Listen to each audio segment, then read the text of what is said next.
be giving y'all an insight to the nursing field as an RN. I am Leia Haley, and I had the opportunity to interview Christy Palmer, who was a registered nurse. All of us at one time or another have been sick and either been to the doctor or hospitalized. We have all interacted with a nurse who assists the doctor with providing quality care. Have you ever thought about what is the preparation, education, and training involved in becoming a nurse?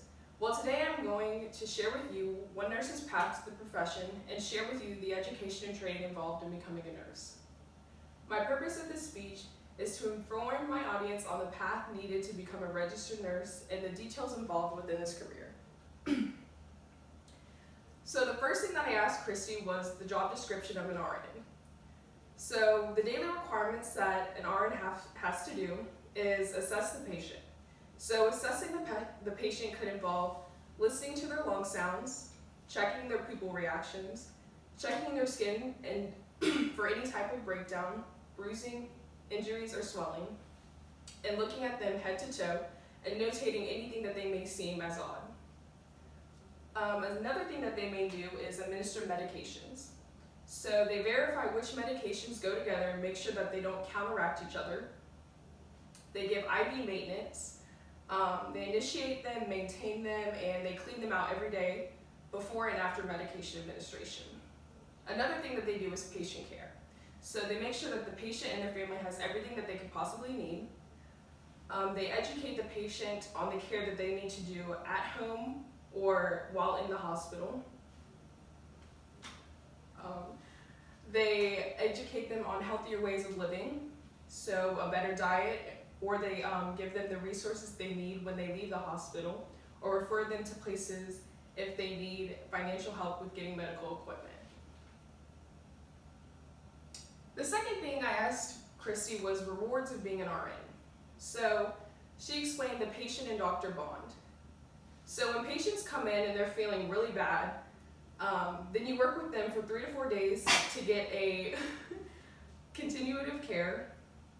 When you see them and they're miserable and in pain, you just want to help them, you know? So you take care of them, and then when they're ready to leave, the thank you is the best. That's what she said.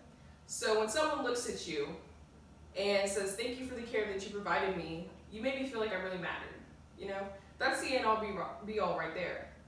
So knowing that you saved someone and helped them, and that they're thankful for your support, guidance, and you've given them the best care that you possibly can, is just very heartwarming, and you just feel good about that. So the third thing that I asked her is, how did you become a registered nurse? What was the process, the path? So first you have to take prerequisites, the classes that you need to take for applying for nursing school. So she said that there was a whole bunch of prerequisites. So a lot of science classes like anatomy and physiology, chemistry, statistics, biology, all of those. So these classes help you to know everything that you can about the body and how it works. You know, the heart, the lungs, everything. Then you apply to nursing school, and usually it's not the easiest place to get into, you know? They only take 60 people per class, and out of one class, there's 300 people in every university applying.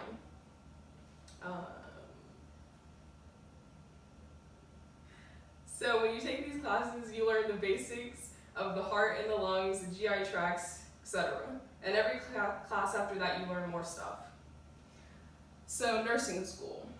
When she went to nursing school, she did mental health at a facility for a semester. She went to a school and followed and sat with a student nurse, went to dialysis, went to cardiac rehab, pulmonary rehab, etc. If the nurse did something, they saw it. Once you pass the school, you have to apply to take the national test. So in conclusion, for my informative speech, I presented the information on the path to become a registered nurse. I first discussed the job description of an RN, the rewards of being an RN, and how to become an RN.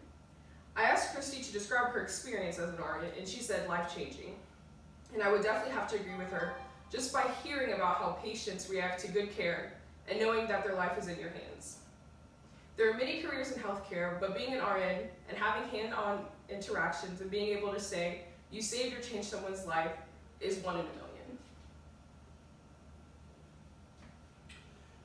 You know, Leia, I I think you owned the talk. What I mean by that is you had a lot of confidence in giving it. I was very impressed with that. The talk was well organized. You obviously asked good questions. You got an amazing amount of information, but you talked about it very, very well. Highly organized. I just felt you came across like you owned it. You talk a little bit too fast, and you've got to slow down. But I think from the standpoint of organization and giving some background as to why it's important to have this information, I thought it was very, very good, very well done. Thank you. Right, within your speech, two strengths that I felt that were targeted versus the first speech that you gave that you knew that you needed to work on were your hand gestures and your body movement. Those were really good. One thing that I feel that you could work on is not having word fillers. As far as so and just work on making your statements be sentences instead of word fillers. But other than that, really good speech. Thank you. Good job. Thanks, guys. Now, do we need to